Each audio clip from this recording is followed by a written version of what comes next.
Hi everyone, this is Lady T with Lady T Speaks TV, where I talk about all facets of relationships.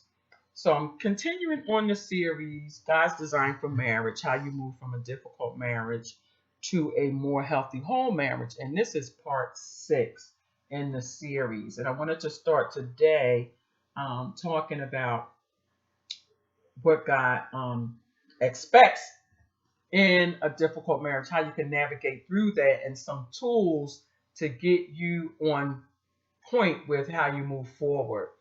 So marriages in other centered union, Thomas says, and remember we came from a sacred marriage, and it's an article I got the information from. It's easy to see why God designed an other centered union for me centered world. Living that way is a challenge when bills pile up, communication breaks down, and you're just plain irritated with your husband or wife. For those days, Thomas offers these reminders to help ease the tension. God created marriage as a loyal partnership between one man and one woman. Marriage is the firmest foundation for building a family. God designed sexual expression to help married couples build intimacy. Marriage mirrors God's covenant relationship with his people.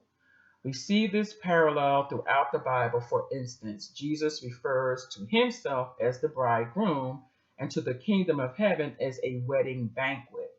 These points demonstrate that God's purpose for marriage extend far beyond personal happiness.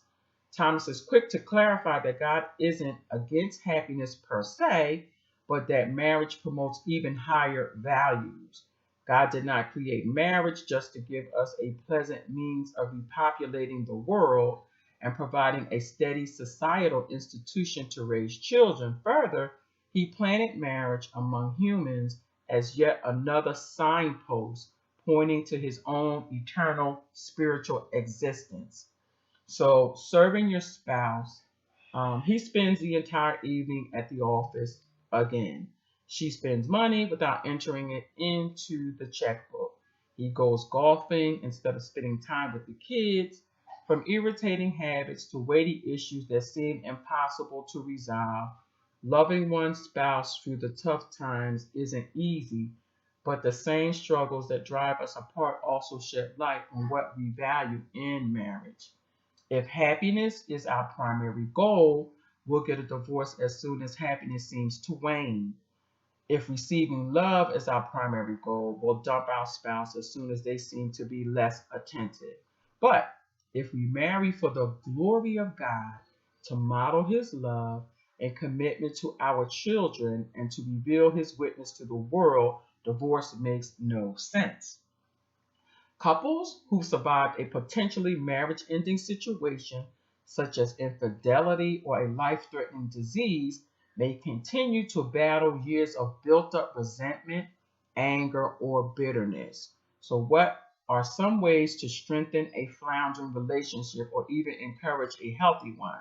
So, keep in mind that when you go through difficulty in your marriage, and again, I'm not talking about an abusive marriage, that's a whole nother situation. You don't tolerate abuse in any form.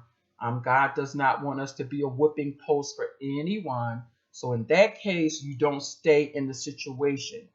And if the person is willing, the person who's the abuser is willing to get help and they continue to practice that, then you can stay. If not, you don't stay in an abusive situation for no reason whatsoever.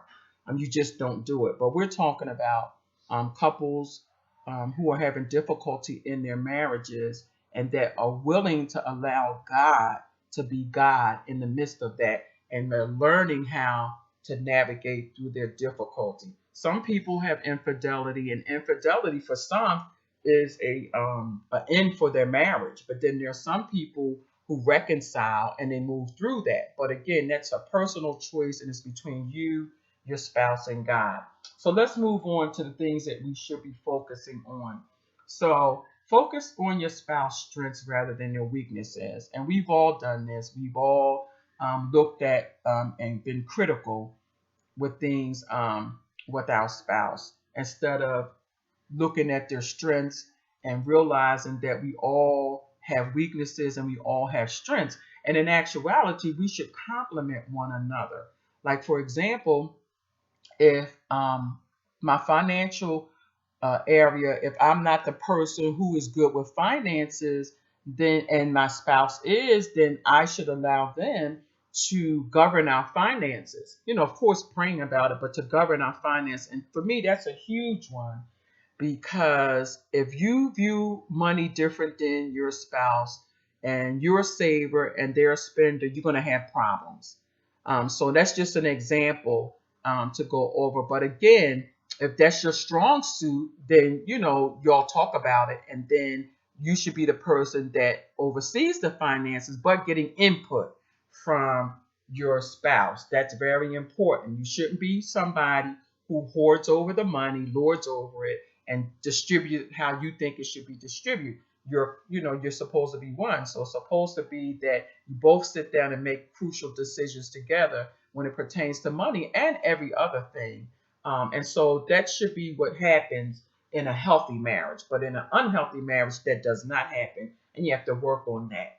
So you should be encouraging one another rather than criticizing. And again, that's another place of difficulty because oftentimes you're critical of a person. Your perception of them can be different.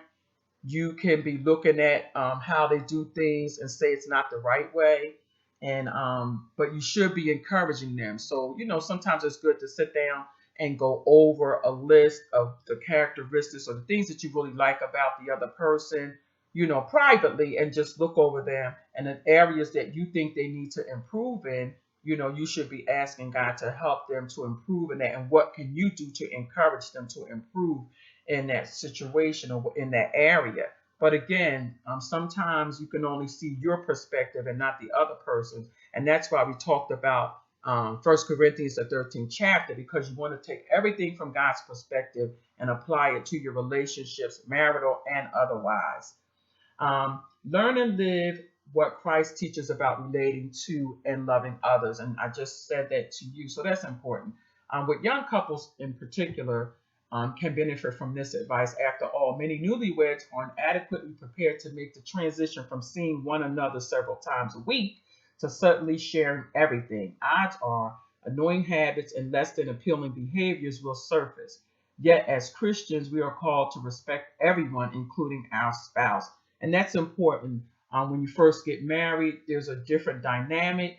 But as you go along, you start to learn each other and you start to learn your likes and dislikes within each other. And then that begins to be a problem because, again, if you're not applying the way that God would look at things and you're looking at it from your own point of view, your own perspective, then you're going to have issues once again. So marriage needs God's grace. Just like God gives us grace and we get mercy new every day. Thomas adds that the image I use in sacred marriage is that we need to learn how to fall forward. That is, when we are frustrated or angry, instead of pulling back, we must still pursue our partner under God's grace and mercy. And again, that's you understanding the word and how to apply it in all of your situations, make it practical. That's why it's important to have a relationship with God, first of all, and then understand what His Word is saying to you so you can apply it in your everyday life. So it's important to know God's Word, to know His love towards you and to others.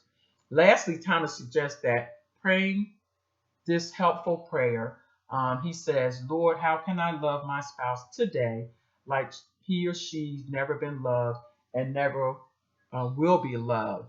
And again, it should be daily because different situations arise on a regular basis. So we're only required to live in today. The Bible's clear about that. We live in today. We don't go over into tomorrow and go there because tomorrow has whatever it's going to do in itself. So your focus should be on the here and now.